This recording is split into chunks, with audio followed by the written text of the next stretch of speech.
Hey, do you remember the first time you ever listened to Russ, KAP G, or NAV? I just took a flick with your girlfriend. I been kicking shit with your girlfriend. I just smoked a blunt with your girlfriend. I think that I'm done with your girlfriend. Falling in love now, losing control now. Fighting the truth, trying to hide, but I think it's alright, girl. I'ma break every box they try to put me in. I got a lot of enemies who used to be my friends. Pull me up before and I feel like myself again. Roll me up some dope and I feel like myself again. But before we get into that, I just want to let everyone know that we just reached a milestone on 5,000 subscribers. I just want to thank everyone that's been a part of this journey, who's enjoying the episodes and who's enjoying the series.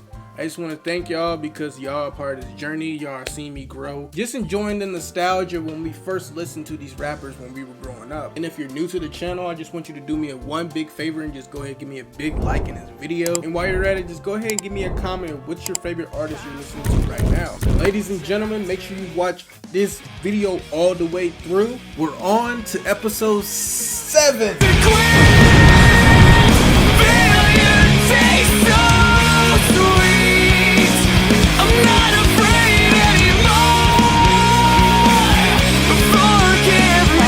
Okay, up first, Russ. Okay, first of all, I just wanted to clarify that I do understand that Russ started his rapping career around the year of 2011, but at that time, your boy was still riding bikes and playing Minecraft or some shit. So with that information, I figured that we fast forward a little bit more, where Russ' career started to spark. Yes, I'm pretty sure there's a lot of OG fans out there that saw the origins of Russ's career, but in 2017 was typically the starting point of Russ's career, the year that caught the most attention from the industry, especially when he dropped hit song Pull the Trigger. I remember listening to this in my 10th grade math class with my stolen Dollar General earbuds. I mean, this was uploaded on SoundCloud, so typically you would think a song named Pull the Trigger that it would be automatically about gun violence, right? Russ honestly had a soothing voice and a mixture of hard fact lyrics. It was simple but powerful in a way. Another simple thing that I noticed about Russ's career was his cover arts. Like, he would legit grab like a small kid-like drawing of something like a door or like a time clock and would slap on this random logo and call it a day. But as I got older, comes to find out it was a logo from his old group, standing for Do It Everyday Music or Nothing. So with this motto, Russ would drop albums like Velvet, Apollo 13, Silence, and Brain Dead. But even Russ went to admit that all these albums were flops to him. He ended up getting an album to stick, which would end up being called There's Really a Wolf, debuting at number 7 on the Billboard, eventually to end up going platinum. Then he will end up dropping the album Zoo. That album would end up landing at number 4 on the Billboard. So with all this, like anyone, Russ will end up gaining a little bit of an ego. Why do you think that your success made certain people uncomfortable? Because I rub my success in people's faces.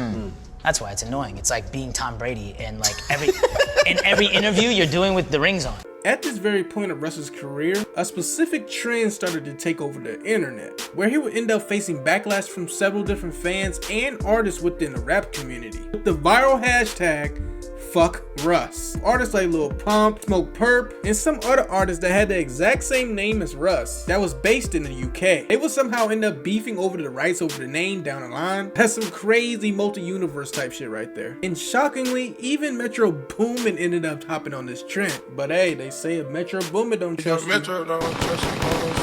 I mean, I guess you can have a valid point on him coming off as cocky, but in other cases, you can't really deny his hard work and effort, doing the majority of his career as an independent artist, even making his music through TuneCore just to monetize his music. I mean, the man's a smart guy if you want to be honest. Through all this, Russ will prevail the hate trend by overcoming the negativity by producing, engineering, mixing, and mastering all by himself. To be honest, Russ will forever be known around the world as the perfect example as the word DIY, do it yourself.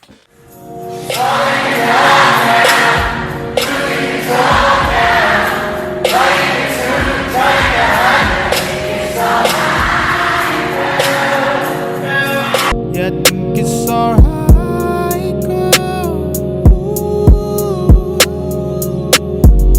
She's falling in love now. Okay, next up, KAP G. Okay, like most fans, with the first time you laid eyes and ears on a rap artist, you would assume it'd be a music video, maybe an interview. But for me, the first time I saw KAP G for the first time was in a movie. That very movie was called Dope. At the time, I had no idea this guy was a rapper. I legitimately thought he was a movie actress. But after that following year, I ended up hearing him for the first time on his first hit single, being called Girlfriend. I'm not gonna lie, this song had people in a headlock during this time. But KAP G had already released albums like El Southside, with hit song Don't Need 'Em featuring Young Thug, No Cap, with hit song Top 5 featuring Playboy Cardi, Super Jefe, with hit song like I See You featuring Chris Brown, and one of his EPs being called Mood, with hit song Marvelous Day featuring Gunna and Lil Uzi. Over this time period, KAP G would end up being noticed by the XXL Freshman List 2017, inviting him to be part of the group. It was dope to see someone with a different ethnicity background. People was excited to see what KAP G had to bring to the table. I wanna give me a rave, I wanna give me a rave, I wanna give me a rave, I wanna give me a rave, I wanna give me a rave, I wanna give me a rave. That shit was trash, my nigga. You consistently drop the trash. Get this nigga his props. Let's just act like that never happened, KAP G. But besides all that, KAP G had a promising career, it seemed, even having Pharrell Williams produce for him. But sadly, KAP G failed to grow as an artist, delivering poorly in his most recent music, barely even cracking 50K listens anymore. It's even hard to see KAP G even get mentioned on any current day artist today, even though some people would end up saying that KAP G's main career was overshadowed by bigger artists who were featuring on his songs. When you hear KAP G nowadays, it honestly just a nostalgia feel when the time he was listening to him. Who knows, KAP G could turn everything around and just hop on the scene again and have everyone in the chokehold with his music that he once had. I ain't even know that's your girlfriend. Okay, I'ma pass it like I'm Kyrie. Okay, I'ma judge that trigger. Burning, yo, white trying to play like it. I'm trying to kill it, yo. I can take a chance with you. Hey, I just broke the sun with your girl. Okay, last but not least, NAV. Okay, before the NAV you know today, NAV wasn't really supposed to be as big as he wanted to be. In fact, NAV even admitted that he wanted to be a producer at first, before he began to take on his rapping career. This is more common in today's age of artists, but at the time it was irregular for a producer to hop in the booth, especially in NAV's quotes, a brown boy from the 6, with NAV not even looking like the typical rapper in today's era. NAV really didn't want all the spotlight on him, so him taking on the producer career was something more up his alley, going by the name Beats by NAV. He would then go on to produce for artists like Drake, giving him his hit single Back to Back. When this dropped, NAV had no idea that one of his beats he produced himself would make it as far as it did. So then NAV took the realization that if his beats could make it on the Billboard charts, then screw it, he might as well start rapping on his own beats. So after this, NAV would drop the Beats by NAV name, gaining confidence within himself to hop in the booth, now just going by the name of NAV, going on to create one of his first hit singles, Take Me Simple. Uploading this on SoundCloud, NAV will start to create a buzz around his name, then going on to drop one of his best known songs today, Myself. To be honest, I remember hearing this for the first time and instantly thought this man was black. Am I the only one? The NAV streams and listens would take an enormous leap, gaining the exposure from celebrities recording themselves to his music on their Snapchat stories. At the time, this was a big deal to a lot of fans whenever they discovered an underground artist. It was kind of like, whoa, Kylie Jenner bumping NAV. Oh, he up next. And when I say up next, I mean up next to receive backlash from the rap industry. But what fans didn't realize on self-titled album NAV, that NAV was saying the word nigga way too often on his album. This was sending fans into rage, giving NAV no choice but to address this, saying this. Well, it's like the neighborhood I grew up in is very multicultural. It goes from Chinese to white to black to Jamaican, everything, right? Everybody uses that word freely. A Chinese guy is saying it to me, I'm saying it to a black guy is saying it to me. It's all like that. I was making music for me and my friends in the beginning, so I didn't really think anything of it. But then once I got to the global level and started seeing a little bit of backlash, I totally cut it out. I respect it. It's in my neighborhood and it's cool. But out here, it's not cool. So I just play by the rules. With saying the N-word drama behind him, Nav would go on to put his attention towards the XXL freshman list 2018. But sadly, XXL wouldn't give Nav a spot into that year's group.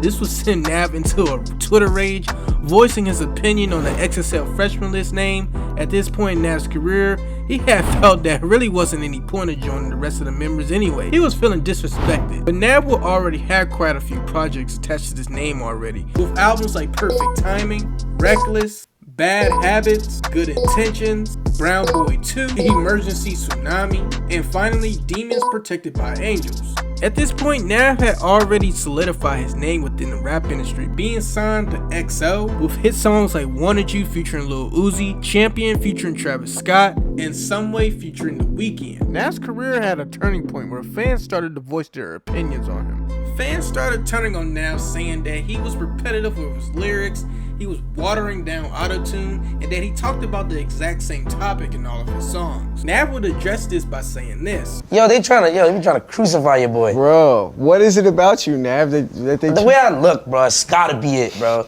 They're just tight. If I was like some light-skinned dude with tattoos, the whole look, NBA 2K player looking type of dude, bro, and I saw me getting more money and having more fun and getting more bitches and clout and whatever, bro, I'd hate me too. The fuck?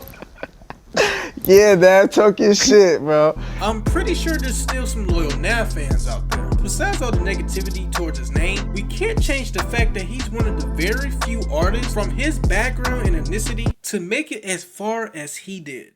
Driving solo, I'm just swerving through my hands. When I pull me up before and I feel like myself again. Roll me up some dope and I feel like myself again. I'ma break every box they try to put me in. I got a lot of enemies who used to be my friends. Pull me up before and I feel like myself again. Roll me up some dope and I feel like myself again. I was sober for an hour, but the drugs that give me confidence, I'm saying what I mean. What thoughts on any of these 3 artists that I just mentioned? You guys let me know in the comments on which 3 artists you want me to do next. We're on the road to 10K subscribers, so make sure you like, subscribe, and comment if you're new. And make sure you leave on that noti bell because we're dropping a new video every single week. You can do whatever you want in life because it's in the name, and because we stand by that, we'll forever go by that. Yeah!